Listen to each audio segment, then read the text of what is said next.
کہانی ہے کہ آپ اس کے شر سے بچیں، لیکن آپ کو اس امتحان سے گزرنا پڑا۔ انہوں نے بدنامی کے ڈر سے بچنے کے لیے آپ کو قید میں ڈال دیا۔ اللہ نے وہاں سے آپ کو مصر کا وزیر خزانہ بنا دیا۔ وزیر خزانہ بنے تو قحط کا زمانہ آیا۔ یوسف علیہ السلام کے اخلاق دیکھو، ان کو حکومت نے قید میں ڈالا۔ اب بادشاہ کو خواب آیا تو بادشاہ نے کہا انی ارا سبع بقرات سمان یاکلون سبع عجاف وسبع سنبلات خضر واخر یابسات یا ایھا الملأ افتونی فی رؤیای ان کنتم للرؤیا تعبرون۔ مجھے کوئی تعبیر دو، میں نے یہ دیکھا ہے 7 گائیں دبلی پتلی 7 موٹی گائے کو کھا جاتی ہیں، اور 7 خوش تر ہیں، 7 خوش خشک ہیں۔ تو ان کے درباریوں نے کہا اضغاث احلام وما نحن بتأویل الاحلام بعالمین۔ تو بادشاہ سلامت یہ ایسی آپ کے دماغ کا فطور ہے، آپ کے دماغ کی سوچ کا ہے، کوئی خواب کی حقیقت کوئی نہیں۔ تو اس وقت وہ قیدی کو یاد آیا جو چھوٹ گیا تھا، وہ کہنے لگا میرے پاس ایک آدمی ہے جو اس کی تعبیر بتائے۔ تو یوسف ایھا صدیق افتنا فی سبع بقرات سمان یاکلن سبع عجاف وسبع سنبلات خضر واخر یابسات۔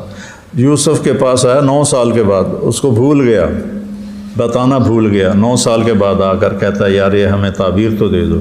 اب یوسف علیہ السلام ایک انسان ہونے کے ناطے کہتے دفع ہو جاؤ، میں کیوں تعبیر دوں؟ تم نے مجھے بے گناہ قید کیا ہوا ہے اور جھوٹے الزام میں قید کیا ہوا ہے، میں تعبیر نہیں دیتا، جاؤ بھاگ جاؤ، یہ کہنا چاہیے تھا۔ لیکن علماء کہتے ہیں فسر ودبر وبشر، آگے وہ نبی تھے تو انہوں نے پہلے تعبیر دی کہ یہ ہوگا، پھر اس کا طریقہ بتایا کہ اس قحط سے نکلنے کا راستہ کیا ہے، پھر اس کے بعد بشارت دی فیہ یغاث الناس وفیہ یعصرون، آگے ان کو تسلی کے لیے بشارت دی کہ پھر بارش آئے گی اور خوب غلہ ہوگا۔ اس پر ملک نے کہا اوتونی بہ ایتونی بہ استخلص نفسی، تو اس پر وزیر خزانہ بنے۔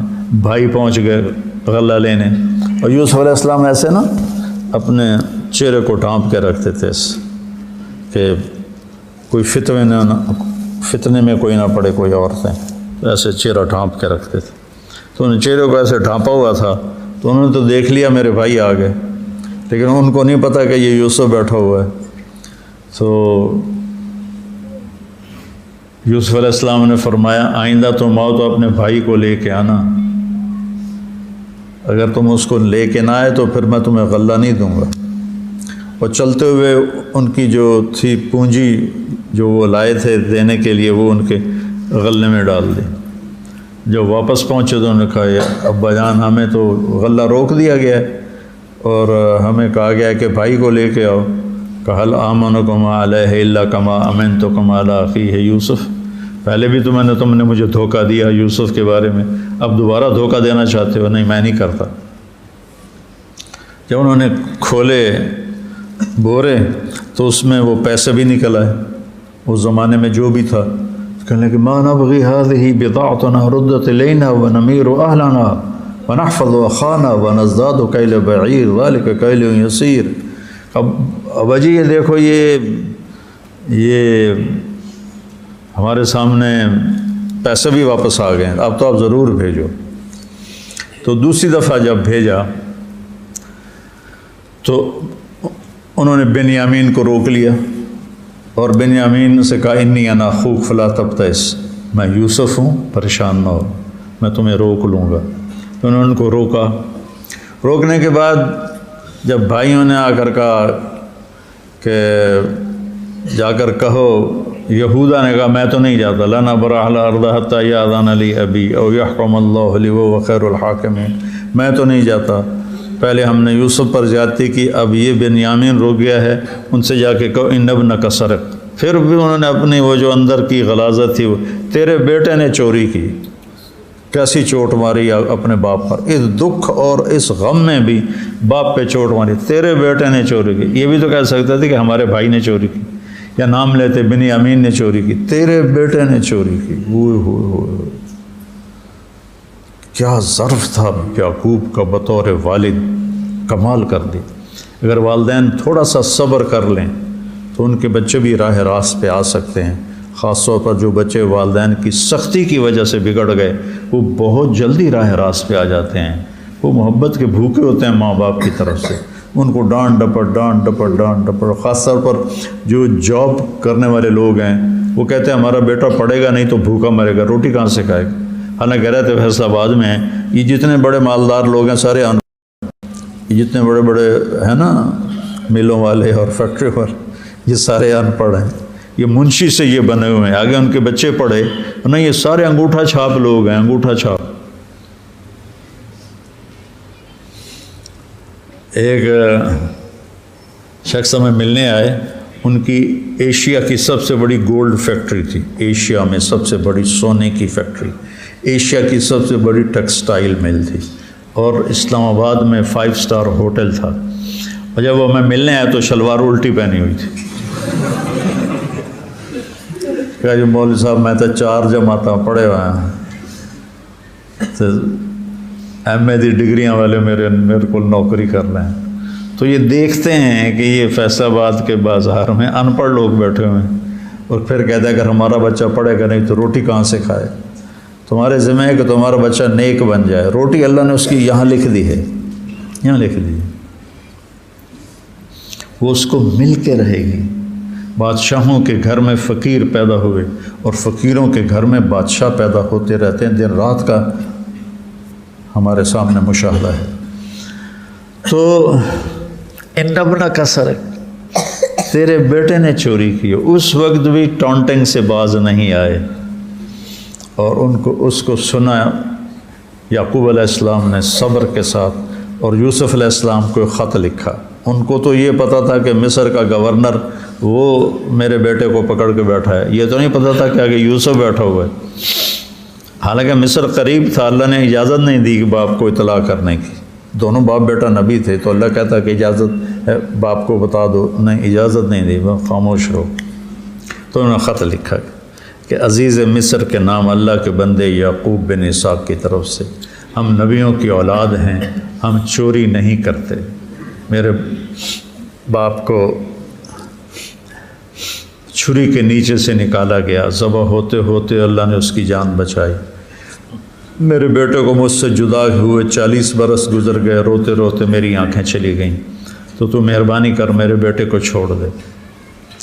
تو جب یعقوب علیہ السلام کا خط یوسف علیہ السلام کو بھائیوں نے دیا، انہوں نے پڑھا، تو وہ اللہ کی بارگاہ میں انہوں نے منت کی کہ یا اللہ مجھے اجازت دے میں اپنے آپ کو ظاہر کر دوں۔ تو اللہ تعالیٰ نے فرمایا ٹھیک ہے، اپنے آپ کو ظاہر کر دو۔ اب دربار سجایا، وَوَاجِئْنَا بِبِضَاعَةٍ مُزْجَاةٍ فَأَوْفِ لَنَا الْكَيْلَ وَتَصَدَّقْ عَلَيْنَا إِنَّ اللَّهَ يَجْزِي الْمُتَصَدِّقِينَ۔ حضور بڑے بھوک کاٹ کے آئے ہیں، بڑے دکھی آئے ہیں، اب تھوڑے سے پیسے ہیں، اس میں تو غلہ نہیں آتا، آپ مہربانی کریں، ہمیں کچھ دے دیں، کچھ صدقہ ہی کر دیں کہ اللہ صدقہ کرنے والوں کو پسند کرتا ہے۔ تو یوسف علیہ السلام اس طرح سے نا ان کو دیکھا ہے، جب انہوں نے یہ کہا تو انہوں نے ایسے اپنا نقاب ہٹایا اور کہا هل علمتم ما فعلتم بیوسف واخیہ اذ انتم جاہلون، کیا تمہیں معلوم ہے کہ جو یوسف کے بارے میں تم سے تھوڑی بہت اونچ نیچ ہو گئی تھی اور اس کے بھائی کے ساتھ، جب کہ تم نادانی میں تھے، تمہیں پوری سمجھ نہیں تھی۔ یہ جملہ یوسف کے کمال اخلاق پر دلالت کرتا ہے۔ اللہ سے تعلق ٹھیک ہوگا تقوی کے ساتھ، انہ من یتق، اور بندوں سے تعلق بنے گا صبر کے ساتھ، ویصبر، من یتق ویصبر۔ تو اب انہوں نے نا غور سے دیکھنا شروع کیا تو یوسف کی شبیہ نظر آئی، لیکن وہ یہاں کیسے بیٹھ سکتا ہے، وہ گورنر مصر، وزیر خزانہ مصر کیسے ہو سکتا ہے، لیکن شکل وہی ہے، تو پھر یہ کرسی کیسے ہے؟ تو ان کے اندر نا یقین اور شک کے جذبات پیدا ہوئے، لگتا تو ہے یوسف ہے، نہیں یوسف نہیں، جب لگتا ہے یوسف ہے تو خوف پیدا ہوتا ہے کہ اب تو طاقت میں ہے، سزا دے گا، اور جب لگتا ہے نہیں یوسف نہیں ہے تو تھوڑا اطمینان ہوتا ہے، نہیں یوسف نہیں کوئی اور ہے۔ تو دو متضاد کیفیتیں ان کے چہرے پر آئیں، جو اس طرح مجھے سمجھ میں آتی ہیں کہ جب انہوں نے کہا اذ انتم جاہلون، تو کہنے لگے مجھے دیکھنا، انک انت یوسف، یہ ان کا چہرہ۔ اس آیت کے ترجمانی میں اس طرح کرتا ہوں، الفاظ میں اس کی ترجمانی مشکل ہے۔ انک لانت یوسف، شک بھی ہے، یقین بھی ہے، ڈر بھی ہے، اطمینان بھی ہے، دو متضاد کیفیتیں جمع ہیں۔ انک لانت یوسف قال انا یوسف وہذا اخی۔ ہے یوسف علیہ السلام کی تواضع دیکھو، انہوں نے یہ نہیں کہا میں وزیر خزانہ بول رہا ہوں، انہوں نے کہا ہاں بھائی میں یوسف ہی ہوں اور یہ میرا بھائی ہے، یہ میرا بھائی۔ یہ جملہ جو ہے نا هل علمتم ما فعلتم بيوسف واخيه، یہ یوسف علیہ السلام کے اخلاق کی انتہا کو بتاتا ہے۔ یہاں جملہ ہونا چاہیے تھا هل علمتم ما ظلمتم بيوسف واخيه اذ انتم عامدون، تمہیں خبر ہے نا جو تم نے یوسف پہ ظلم کیا تھا، جان بوجھ کے کیا تھا۔ لیکن وہ کیا کہہ رہے ہیں حل، پہلا لفظ ہی حل کہاں بولا جاتا ہے؟ جہاں مجھے یہ پتہ ہو کہ میری بات مولوی نعمان کو معلوم نہیں ہے تو میں کہتا ہوں آپ کو پتہ چلا، یہ ہم اردو میں بولتے ہیں آپ کو پتہ چلا، ہے نا یہ جملہ۔ اور یہ چونکہ محاورے میں ہے، میں اپنے گاؤں پہنچا تو ایک فوتگی ہو گئی تھی، تو میرا بیٹا علی 4 سال کا تھا، تو جو میں گاڑی سے نکلا وہ بھاگ کے کہتا ہے آپ کو پتہ چلا عبداللہ فوت ہو گیا، آپ کو پتہ چلا۔ وہاں سے مجھے حل کا مطلب سمجھ میں آیا کہ حل وہاں بولا جاتا ہے جہاں بولنے والے کو یہ یقین ہو کہ سننے والے کو میری بات کا پتہ نہیں، تو حل یعنی گھر سے نکالا، ٹھڈے مارتے ہوئے لائے، کنویں میں ڈالا، تلوار کے قبضہ مار کے پاؤں کنویں میں گرایا، پھر بیچا، انہیں پتہ نہیں ہوگا کہ ہم نے کیا کیا ہے۔ حل وہ تمہیں پتہ نہیں چلا، ہائے ہائے آپ کو پتہ چلا۔ فعلہ عربی زبان کا کمزور ترین لفظ ہے، اس سے کمزور لفظ عربی میں اور کوئی نہیں۔ فعلہ غیر ارادی حرکت کو فعلہ کہتے ہیں۔ جیسے میں بول رہا ہوں تو یہ میرا ہاتھ ایک حرکت کر رہا ہے، یہ میری غیر ارادی حرکت ہے، لیکن میں بول رہا ہوں یہ میری ارادی حرکت ہے۔ تو غیر ارادی طور پر جو آنکھیں میری چپک رہی ہیں، ہاتھ میرے حرکت کر رہے ہیں، اس کو فعل کہتے ہیں، اور جو میں بول رہا ہوں اس کو عمل کہتے ہیں۔ تو حل علمتم کہنا تھا، حل ما فعلتم نہیں کہنا تھا، ما ظلمتم کہنا تھا، تو کہا حل علمتم، آپ کو تو پتہ نہیں ہے، یعنی وہ یوں بیٹھے ہوئے بات کر رہے ہیں کہ جیسے بھائیوں کو پتہ نہیں، آپ کو تو معلوم نہیں ہے، وہ آپ سے کچھ فعلتم تھوڑا بہت کچھ ہو گیا تھا، تھوڑا بہت ہوا تھا، ساری کہانی میں نے سنائی، جیل کاٹی، زنا کی تہمتیں لگیں، بازار میں پھرائے گئے،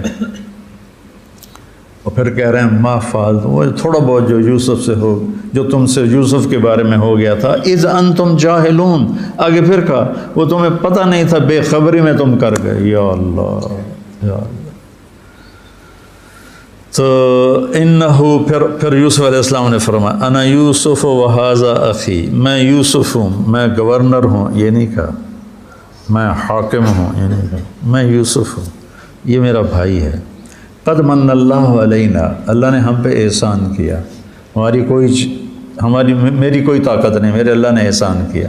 پھر ایک جملہ بولا جو اس میری ساری گفتگو کا خلاصہ ہے، انہو من یتقی ویصبر، جو تقوی اختیار کرتا ہے یعنی گناہوں سے بچتا ہے تو اس کا اللہ سے تعلق جڑ جاتا ہے، ویصبر جو صبر کرتا ہے اس کا لوگوں سے تعلق جڑ جاتا ہے۔ کہ اکثر لوگوں کے رویے غلط ہیں، اکثر لوگوں کے رویے منفی ہیں، اکثر لوگوں کے رویے نیگیٹو ہیں، وہ زبان کی مار بھی دیتے ہیں، ہاتھ کی مار بھی دیتے ہیں، الزام تراشی بھی کرتے ہیں، بہتان بھی ان کے اوپر بہتان تراشی بھی کرتے ہیں، تو اس کے اوپر صبر کرنا اور برداشت کرنا، صبر کرنا اور برداشت کرنا۔ فإن اللہ لا یضیع اجر المحسنین، تو تو اللہ تعالیٰ محسنین کے اجر کو ضائع نہیں کرتا۔ تو پھر اس کے بعد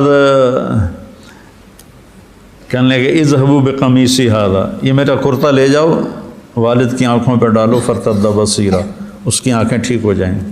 جب قافلہ مصر سے نکلا تو اب یعقوب علیہ السلام کہنے لگے انی لاجد ریح یوسف لولا ان تفندون، وہ پچھلے 40 سال سے وہاں ہیں اور یوسف کی خوشبو نہیں آئی، لیکن جب اللہ نے پردہ کھول دیا تو یا قافلہ مصر سے نکلا تو کہنے لگے یوسف کی خوشبو آ رہی ہے مجھے، اگر مجھے تم پاگل نہ سمجھو تو۔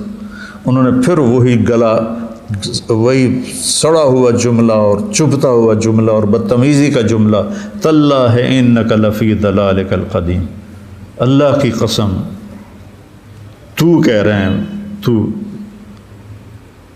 وہی اپنی پرانی گمراہی پر ہے۔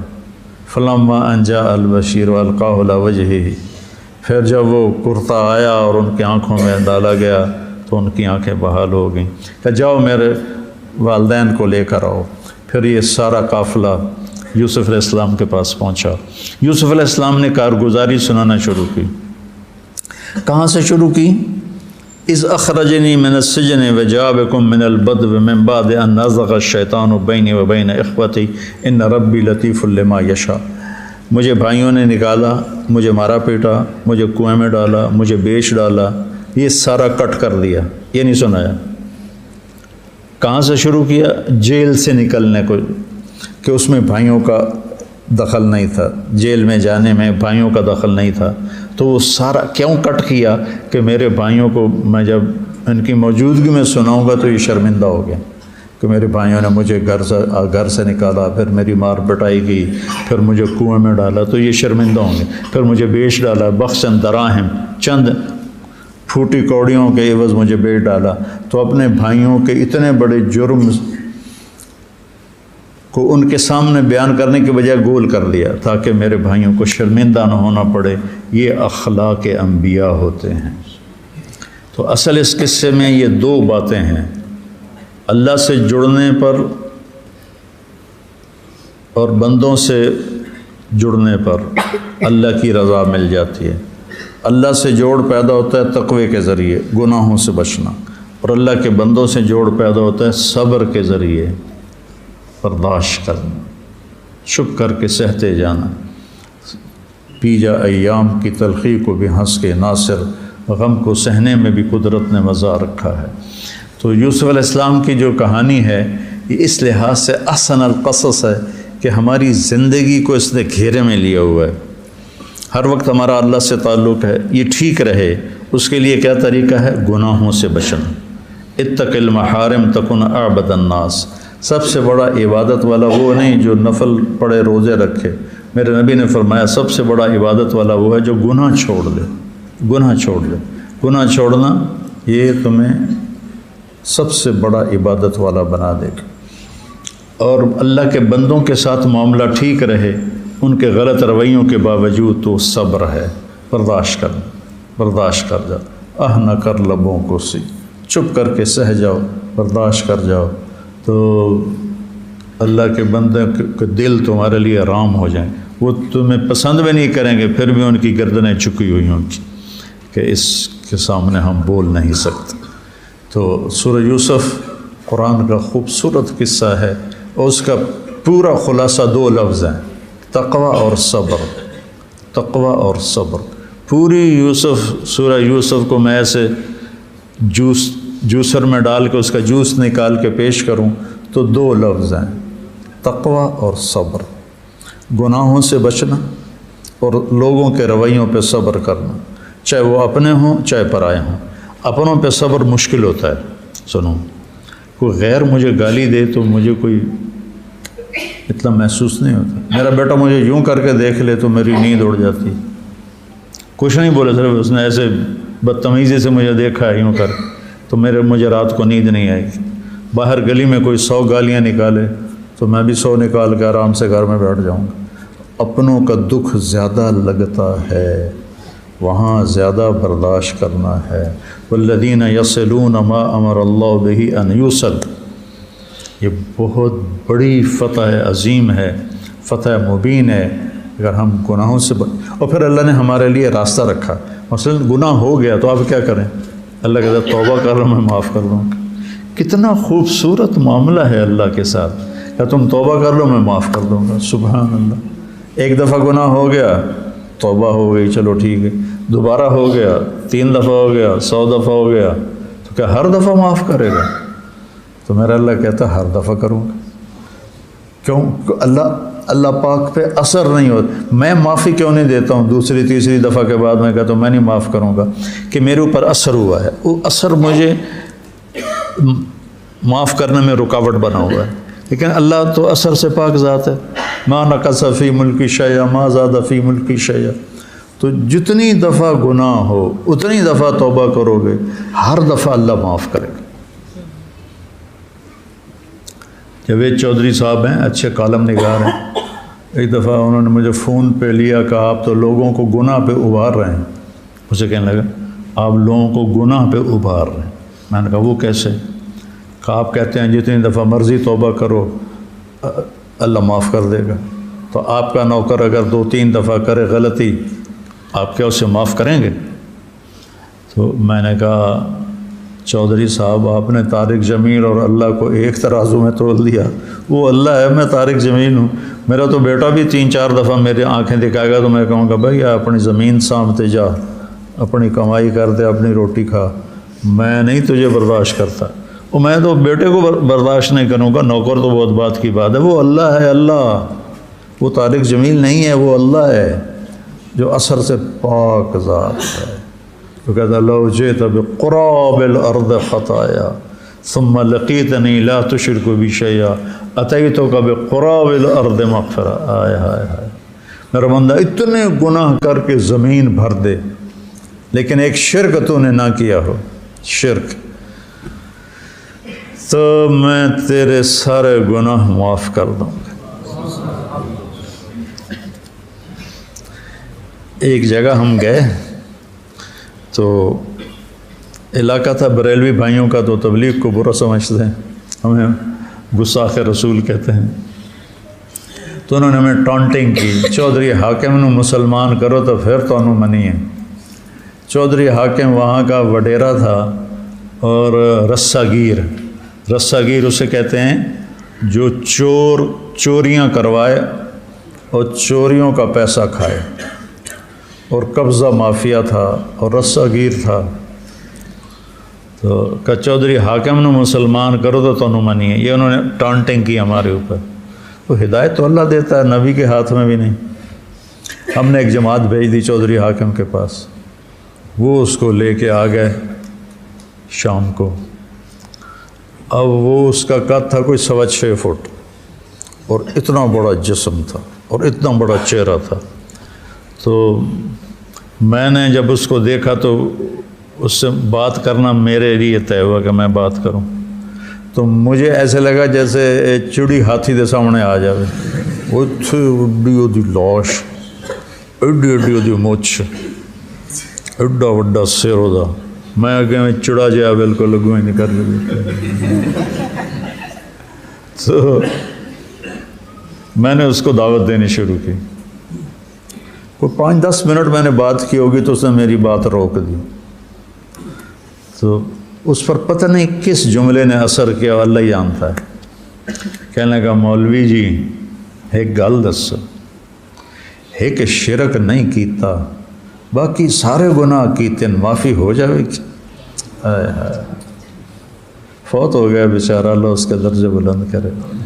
ایک شرک نہیں کیتا باقی سارے گناہ کیتے معافی ہو جائے گی. میں کہا بالکل ہو جائے گی. بس توبہ دے 2 لفظ بول لیں یا اللہ میں نے معافی دے دے نال ہی معافی ہو جاؤں. اس کا تو چہرہ ایسے کھل گیا. چونکہ ایسوں کو مولویوں نے نا امید کیا ہوتا ہے کہ تہاڈی بخشش کوئی نہیں تو دوزخ چ جاؤں. پورا ٹکٹ کٹ کے انہوں نے حوالے کیتا ہوں تسی صرف دوزخ جو گئی ہو جنت جو گئے تسی نہیں ہو. تو وہ جی وہاں سے واپس گیا. اس نے جتنوں کی زمینیں قبضہ کی تھی ایک رات میں سب کو واپس کی. سب کی زمینیں واپس کی. جن کی چوریاں کروائی تھیں ان سے معافیاں مانگی اور بیچاروں پر بیچارے پر مقدمے بے شمار تھے، تو اب پولیس تو نہیں جانتی کہ یہ توبہ کر چکا ہے، اس نے تو ویسے بھی ہماری پولیس کو کے لیے کوئی قانون نہیں ہے، طاقت ڈنڈے کا قانون ہے، تو وہ جیل میں ہی اس کا انتقال ہوا، وہ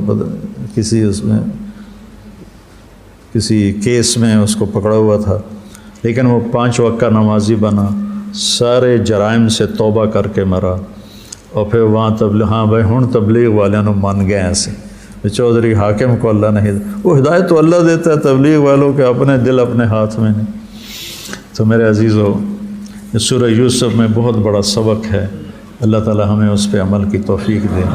آپ بہت سے لوگ باہر سے آئے ہوئے ہو، میری بس ایک چھوٹی سی گزارش ہے، آپ 3 دن ہر مہینے تبلیغ میں جایا کریں، میں 4 مہینے نہیں کہہ رہا ہوں، چلہ بھی نہیں کہہ رہا ہوں، صرف 3 دن کہہ رہا ہوں، آپ 3 دن ہر مہینے